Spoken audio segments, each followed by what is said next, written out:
Kama miari. Okay, ma ndargawa.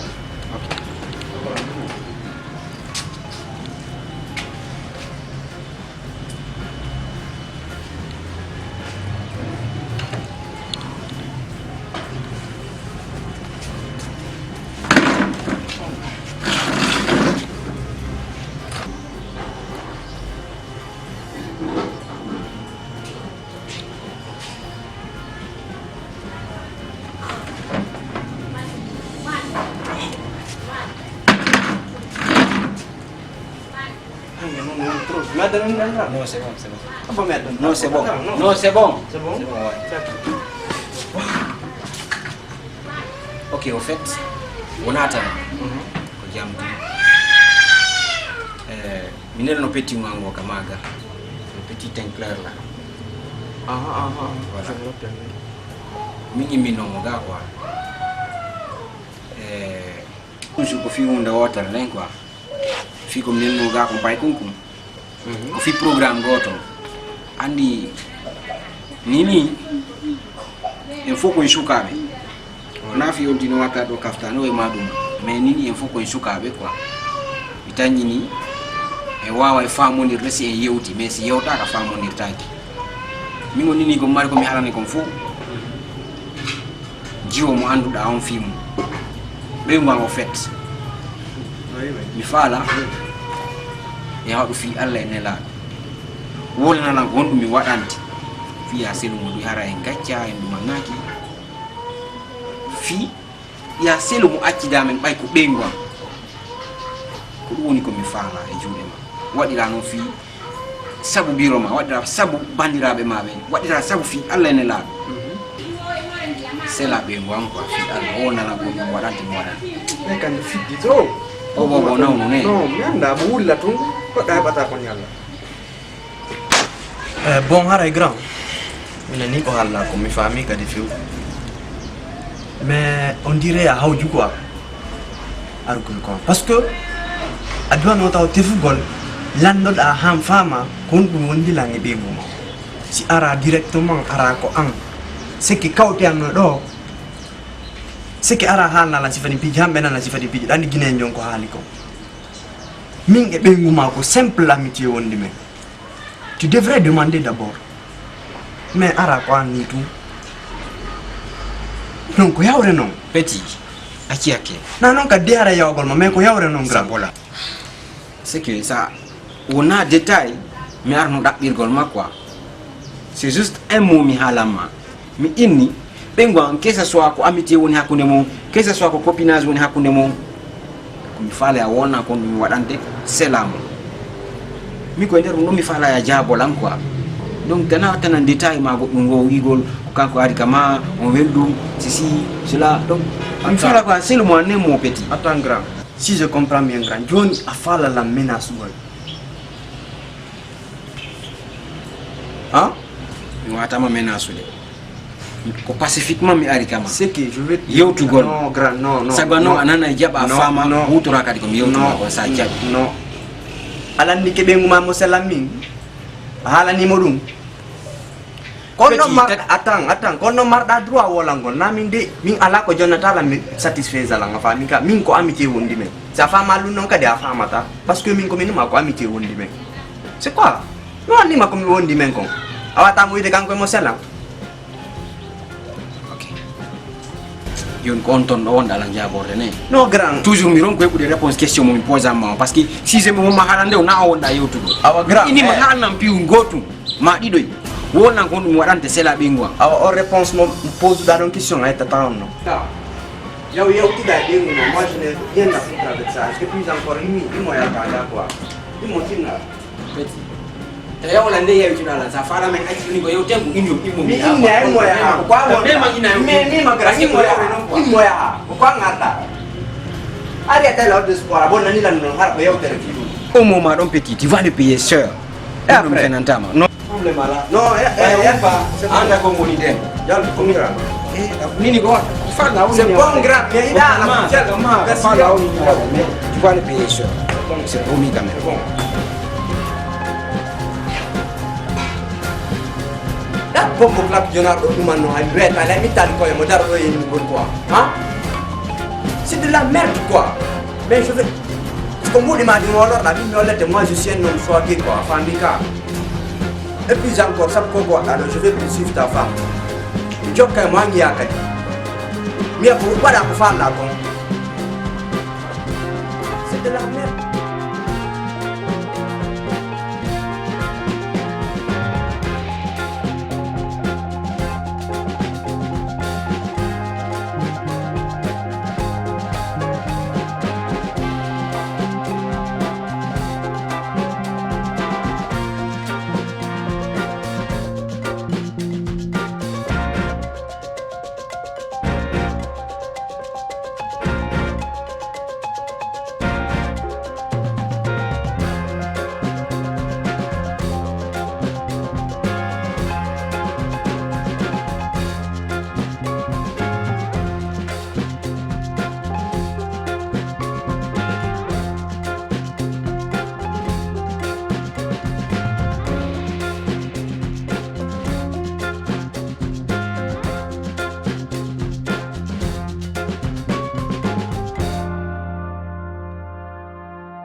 Madame Den.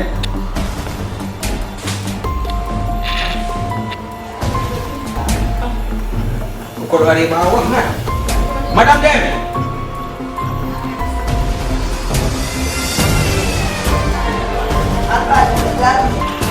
Madame Den, koi. Kau faham lewat? Ni?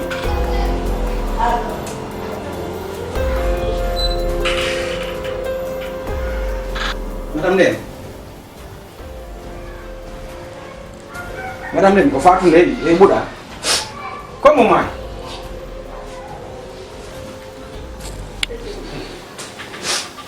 Kau kau kau faham ni? Kau hondung. La ilaha illallah. Kau kita ni kumba vi Allah ni lah. Kau nuai. Ajian nak kau nuai vi Allah.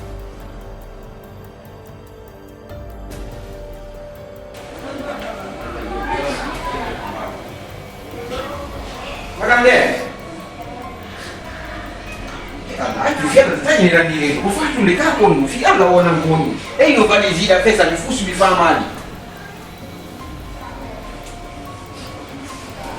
Ala fiar lah pun. Na fiar lah ada dari fulan ni mana aku.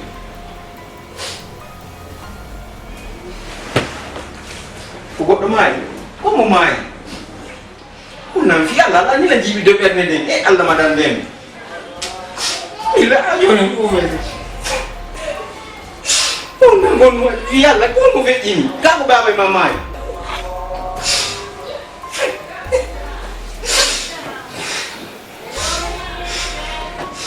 Nang fiar nak kunu, ada ni lagi bude banyak ni. Nampak bude kunu wadi. Kunu faran dulu, Madame Den.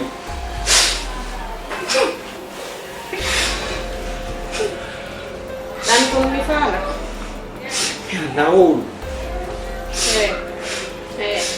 ndala mfota nyana makuni mifala ulu mana ndem fiala ayo mine nani koni mifala na manda ndem awadara ngafota nyana makuni mifala Allah ko bonana mifala ko anatta denga joni mifala sawada ni landu ndara wada ni landi ko fit ko no na ulu de ko dum non non kan ane ba ulu go fo kitano ina sika ko fatu ne ulu mani jaka ko fit onto kabema mifala hanu ba fo kita ina sika ko fatu ne obi jaka ko fit mana simo ya ba fo kita no ko fo kita na no fesi na no ndi wa fenan non no buri ai fatu ne mi sawada ni landu ndara wada ni landi foko mai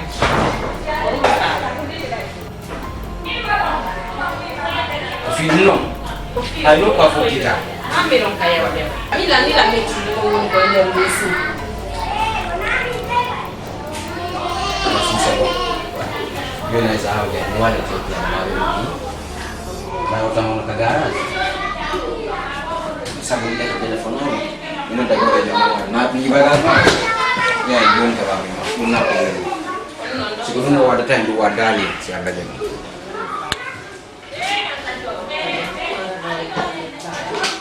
Wala tu mimi sawa nila miuti hala wanena kumifala to yo da gotu ne Filipino lo ke lo sundu wo mirere na neba ako sunu mi jakkat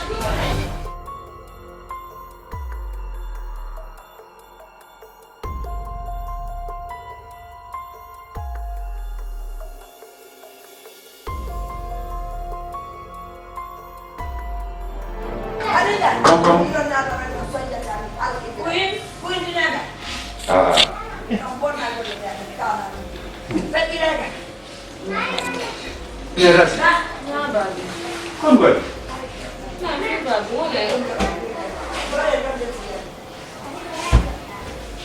Kon mo di ma.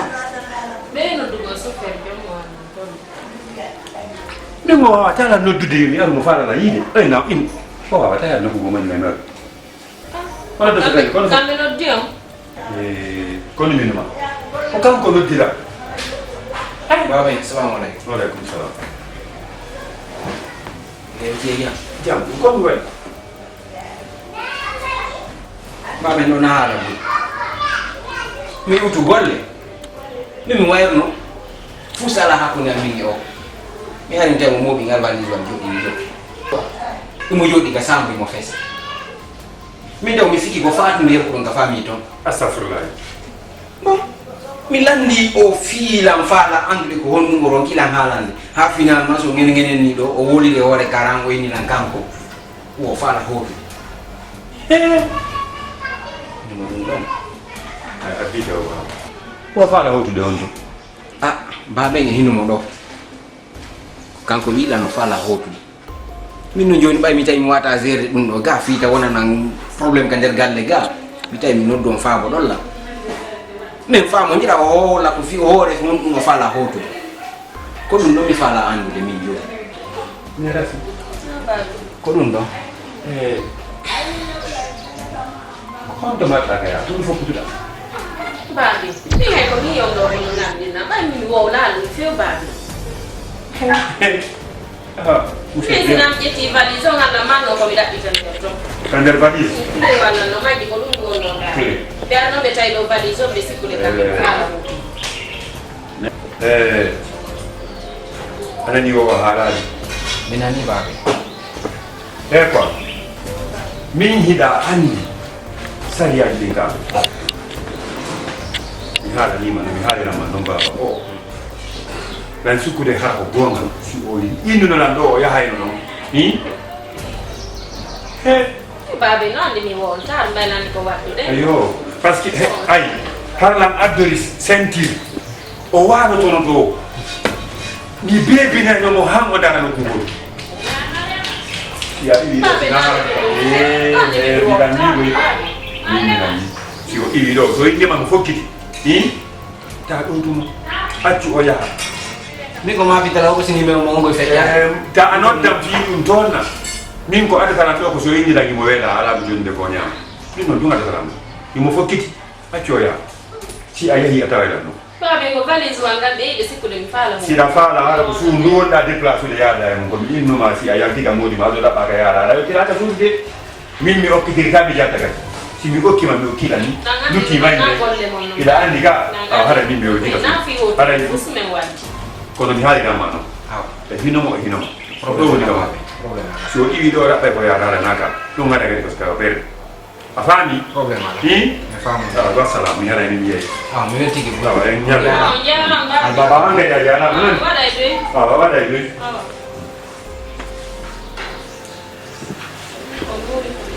mimi je tawa ndo yayo Bibi ko goli ko mi tani. no valise ma Ada mimi di ya kelas de babe ngan na be ka ko bay dan di sustade. Nego. yo ne hino valise ma mimi ala wo de ko mun Ni ko mi ko ya natta e biga sila nattu de la na foto kan ko ma o. Na nani ba. la fo ma yo di do Ni ko li fo mi do tini bis. Ya sara ka won na fo ma. Kutoka mi hote. Kuilo ko mi wo di ko kan mi filta nyota i filta filta mi hote. Nyota e ko. dan ka fondo ma awote Ko do woni do mi hote ka ber ka ko woni ka ber. mimi la ke mun ta ki mai yo Che cosa mi vuole? Mi otta, mi otta, no? Anche detto non si alla tu pagai, fiamo.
Allô?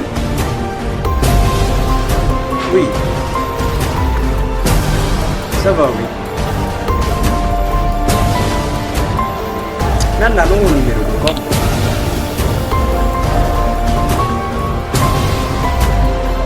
Ok, alors. C'est pas grave.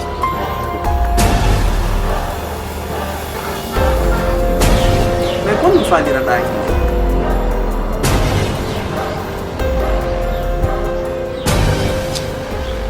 Skill bodies. Non. D'accord, de toutes les façons que Johnny me dit au terrain, je vais me laver, mais non, tu te connais ou quoi? D'accord, oh, voilà, non,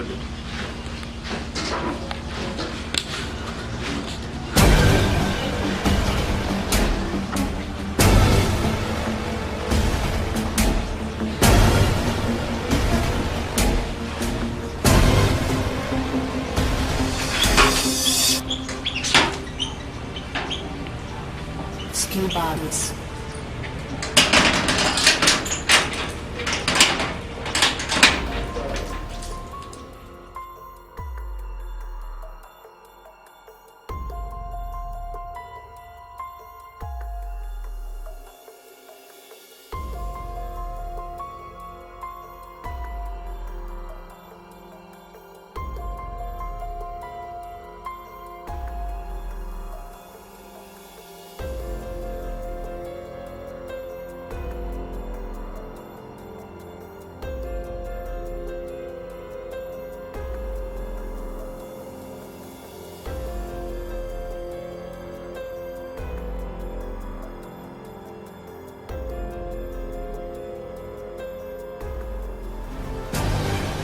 tu sais l'homme est imparfait taga do fo wada erreur quoi wadi adi ko mi reproche ay hore an fi erreur mo mi wanno de fait que mi yeyi yankama yewti ma ton façon no mi do kama yewtirde quoi mi yeyi mi jitike mo jam taw ko erreur mais excuse o hella don taw quoi ok muño dala si fait yi don no ata ma suude ay fus parce que on solution problème on ni fo yang ko lanni jibita ko mi be ngwa nini do woni fayda presque mais c'est pari quoi non faut savoir ngo ade jogol donc do toujours jungo iwataka musata tek makadi mi yiti to fay mi arayide kadi quoi raison pour laquelle mi nodduma en fotu do fiyen yidum yewta makum fala ko murtala wallitade wada fi Allah ne laado wada fi Allah ne laado wallito dal yewta na lam bengwa mi da perdugol bengwa mo welala mi hebanta ko fotantala ba makko ka adna do sinara ko biro ange babe ko do fi Allah wada sabu bandira be mabe wallito dal yetta be wangwa wawa yandi problem là nani ko yutu da ko ifami kan c'est que ko no atora no da quoi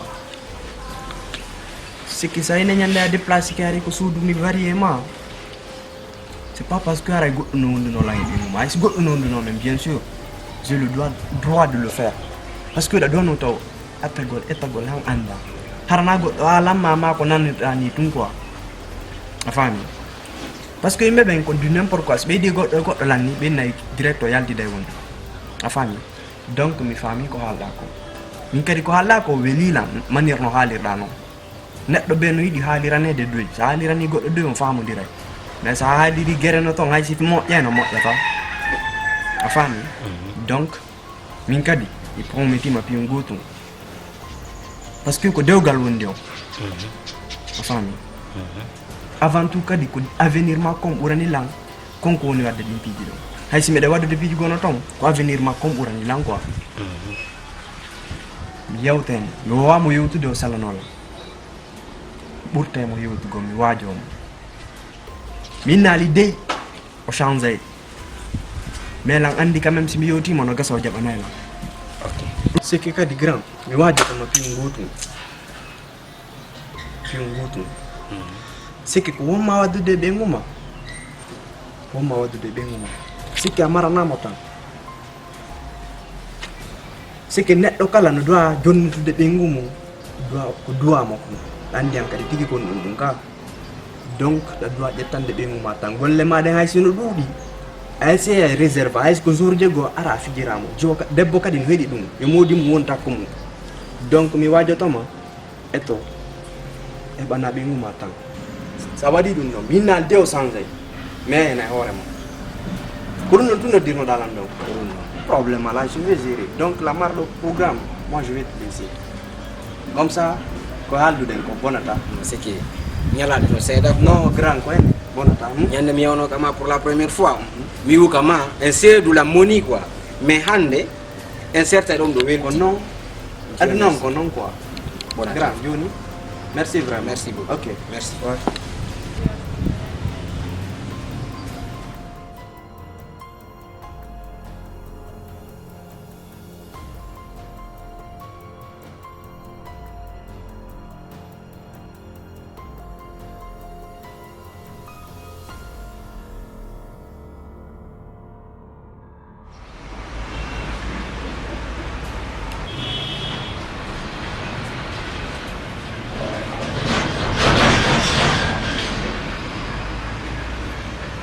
Allô?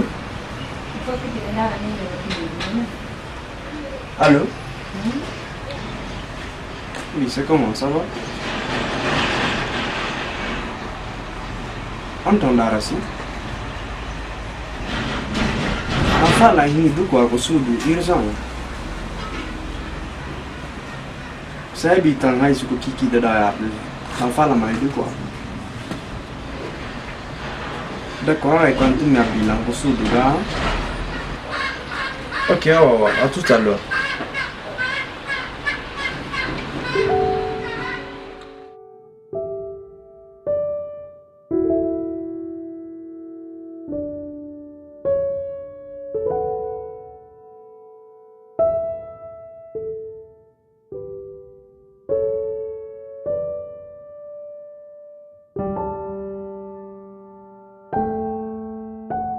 ni kono dalam si anti kita suti nange suti me ba ya no tila kwa taon de mami kan wa taon de ba Je te comprends. Bon, Harlem fan yo du sérieusement parce que mina ni arjon. C'est parce que puis du gona quand gasata téléphone quoi. Donc vraiment la fa la mayo. De ça quand non signoti ma. Bah si je me comprends. Fine. Dale tu salan dalam ni salan tu. C'est pour nous. Comme étant quoi. Andi kala ko alan dalam sabu bayla yi ka. Je comprends. Lani kono min stai ko fi kyonki lan ner ma wolna mi sodan si ko mbudi kala ko bezon dai mo isalota. Non. Alu ngani. Nada. Na fi kyonki. Na fi pade. Na fi mbudi. Comme il fait la malande qu'on a buri non fou. Mar d'importance. Bon, on a malande donc. Mari importance pour qu'on a le film pour du mal. Mari importance pour nous. Alam pa. Ya pini la halan nunca. C'est que promet un peu un goût. C'est bien ni masagan na ya sarana lango. Dan luoni ma ala fus ko hanna la misala no. La yidum. Kami ni no yidum ka. Rasi. Bien sûr que tu m'aimes. Si min nay dala ngare mi fini. Da wadande lan kala ko mi pigeon. Ah sel yeggitu dum. Afami. Mais puis un goût hande. No ko hore am. Mi wadi e hore am min kadi quoi. Afami. Avant tout taw ko avenir ma. Koni no avenir ma. Na min hande na min jang. Parce que min de wa wondude do. Wadana la min no fop. Mais ko modi ma wadanta ma ko e ko wadanta ma ko c'est pas les mêmes choses. Afami. Avant tout ko dew kam la.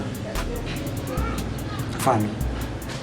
Donc Rasi. S'il te plaît, comme il faut la mahalande. S'il te plaît. Il faut la il te commande. Jokoroda mo amudima. Asela igoidum. Min ko ndalan ko wadande no guri ko moja wullan ko wadande afami. Je comprends. Da wadande lam piji bu guri ko wullan ko wana na jonnu go goddo tum buudi jonna mo cionci jonna mo ko nyaama woni kanyu. Ifami. No nderto. Ifami. Ko ronki lan ko wadande. Selu. Je comprends. Ifami nyandi. Ko wayla ngandintinde piji buy ko feji wala figirgol hammi welto mais modi am fusso naati tay mo kokkita o enna do nyorga so hewti moyidi lango e dum don kala ngande moyidi la mais wala nalanta Je comprends. wala nalanta ngay fijugo Je comprends. selu Quand j'irai pas dans Afami. seri ya mi ronko Je comprends. ronko ta Mina te hupi ngutu. Kumunyi da ko dewgal ma wo no fande. Ko don hebata avenir. Ko sa munyi ka kadi sekki heba bi e barkube. Afami. Donc, il faut mettre ma pion ngutu. Kon ko wida don no manki ko galle ma. Change. Ayana ka de horama. haro dun sanzai Change fiu. C'est que ko o ka do kadi no arde yande mi e anko ma e bandira wanko. Kun non fom jodi mi jidi. Donc je te c'est que mi torikema mi kejima si da hidilan kure famlu yitti to ko modima holla mo giggol buri ko wono do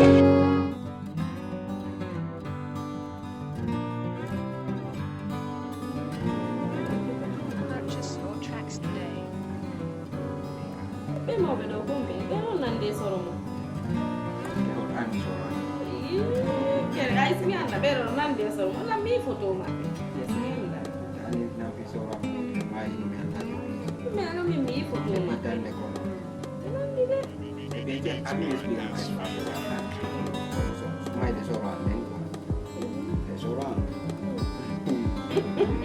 Aja le mes bigal ne oh jati.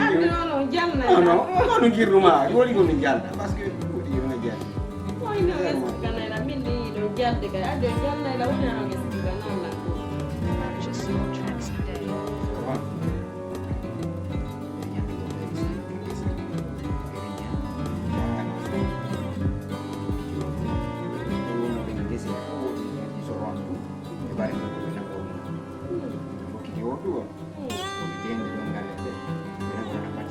quoi ko tellement que ɓe convaincu minuma ɓe teñi dongi leɗɗe gini janɗi te ɓe wata girontade kamɓe a faami yo noon kaka ɓurure goto ala to yahnoɓe gesa ɓe fof gotima aɗa ɓiɗo gandade gayni Purchase your tracks today. dalam dona ngajar ono waɗo mbir ko toon sora watti datang ɓe dogi ɓe acci bare ko ɗum few ɓe dogi ɓe ronki ɓe daroy no joni kamɓe bare ko ɓe foti ɓe rahoɗi fami bare ko ɗum ɓanti ndaari soran ko ndaari ko ndaari baben so ande yi ko ngaldini noon jagaɗe ɓe dogani accono ɓiɗa taw janna ɓe watti noon e maggal dogay no a teɓɓe lanna non ko ɗon ɓe dogi haɓe maayi ko ɗum wonno sabu ma ye dogi hamɓe maayi ko ɗum sabu solo kam ɓe ɓeyama ko sumanti bare ɗum ko yimɓe goode ko yettitine faatu nene ye